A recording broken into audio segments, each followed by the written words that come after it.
cantidad de personas. Plop. Alguien dirá que mejor no hará nada, que si el tren viene sin frenos en la dirección hacia las 5 personas, pues que él no está obligado a hacer nada y que por tanto no es su culpa y que no va a mover la palanca. Sin embargo, es cierto que la inacción es también una manera de actuar. No podemos decir que el no hacer nada es realmente no hacer nada. A veces el no hacer nada es también hacer algo, ¿verdad, hermanos? Lo cierto del caso es que en todo momento estamos tomando una decisión, aun y cuando no hagamos nada, y esa decisión tiene consecuencias. En el caso de los gobernantes, pues ellos toman estas decisiones a veces basadas en el sofisma del bien común, en el dilema del tranvía. Y el gobernante finalmente tendrá que tomar una decisión, o baja la palanca o no la baja.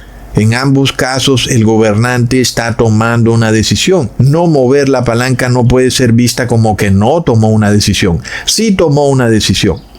Tomó la decisión de no mover la palanca. Los fariseos y saduceos y el 99% de los judíos tomaron la decisión de bajar la palanca, colgaron a Jesús en el madero, y eso quiere decir que es obvio. El sofisma de el bien común no funciona, y el dilema del tranvía es un dilema que no está siendo analizado correctamente, ni por los fariseos ni por los gobernantes de hoy en día. Porque miremos las tremendas encrucijadas que se le presentan al ser humano, pero también al gobernante. Porque cuando uno analiza detenidamente este dilema, uno ve que el individuo que está solo en la vía, donde el tren no iba a pasar por ahí, pues ese individuo que estaba en la vía había actuado correctamente porque había sido precavido. Él sabía que en ese día el tren no pasaba por ahí, y que aún si el tren se habría quedado sin frenos, no podía matarlo, porque él estaba parado en un sitio donde el tren no pasaría por esa parte. Pero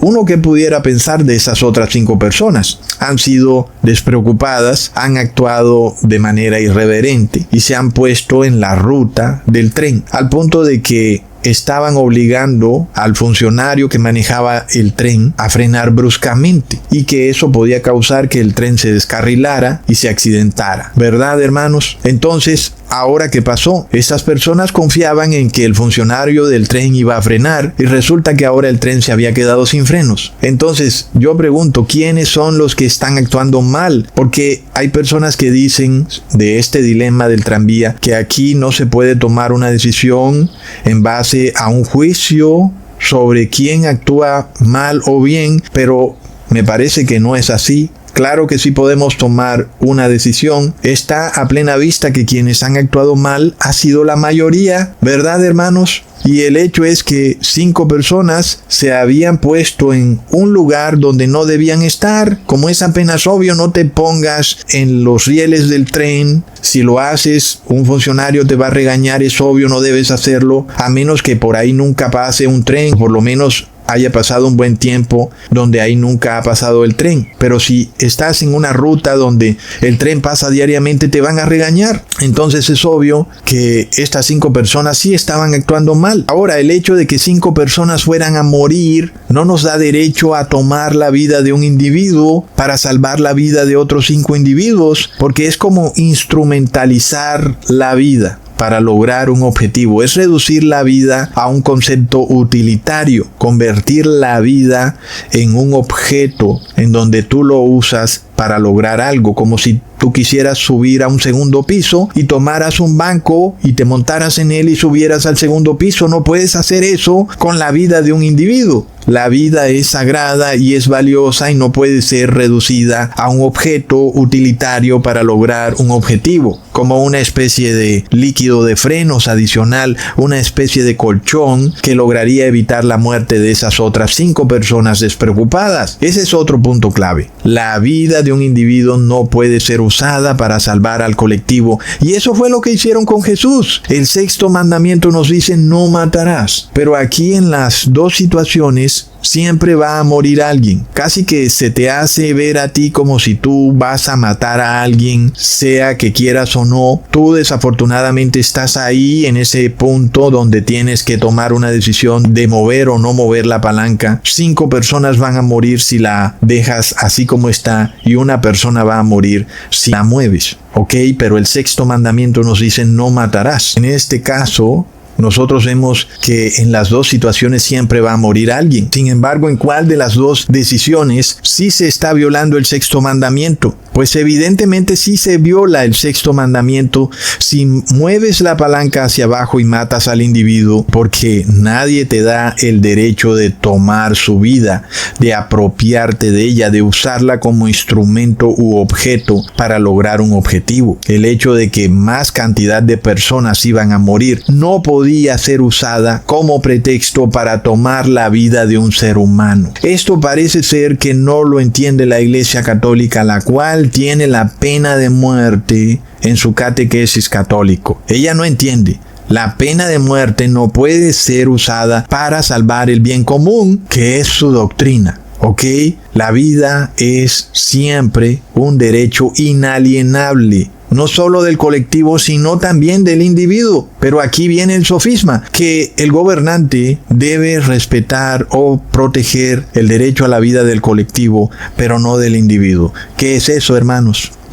Es el sofisma del bien común. Sin embargo, el dilema del tranvía es una situación hipotética. ¿Quién pudiera saber el futuro, verdad? Aquí nosotros conocemos el futuro, pero en una situación real nadie puede conocer el futuro. De todas formas, ya vemos, hermanos, que hoy en día viene la inteligencia artificial y viene como este poder de este gran computador de tratar de predecir algo usando las estadísticas. Va a predecir, por ejemplo, que nos vamos a quedar sin agua. Este computador puede saber cuánta agua hay guardada en la nación, en sus ríos y lagos y en cada casa, y entonces puede decir para cuántos días tenemos agua. Y entonces ahí viene ese dilema, el dilema del tranvía, porque entonces van de nuevo a mezclar el 6º mandamiento con los mandamientos del 1 al 4 y van a hacerle creer a las personas que van a morir si no violan los mandamientos del 1 al 4. Es impresionante. Si este dilema del tranvía fuera real, es indudable que los culpables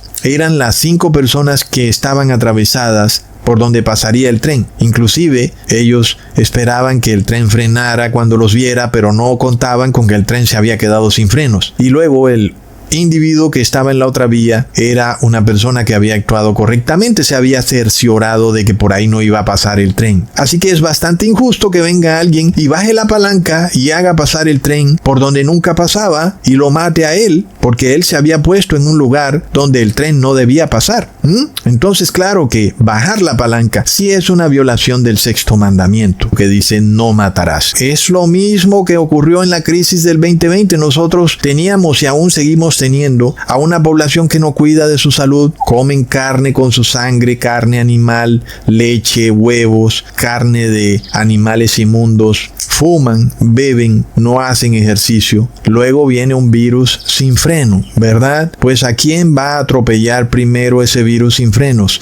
Obviamente a una población mayoritaria que está ahí en la vía por donde pasa el virus, que es donde están las personas que beben licor, que fuman, que comen carne con sangre, huevo, leche y quesos. Por ahí es que pasa la vía del virus sin frenos, ¿verdad, hermanos? Y resulta que en la otra vía por donde no pasa el virus, que es donde están los que comen granos, verduras, frutas y no comen ningún producto animal, ni leche, ni huevo, ni quesos, por ahí no pasa el virus. Entonces, la solución, según el dilema del tranvía, era descarrilar el virus para que pasara por donde están todas las personas, incluyendo a los que estaban ubicados en un sitio por donde el virus no iba a pasar, ¿verdad, hermanos? Entonces querían obligarnos a que el tren del virus pasara sobre nosotros, introduciendo en nuestro cuerpo un virus atenuado. Mira, el virus no te va a hacer daño, está atenuado, pero tú vas a servir de colchón, vas a servir para que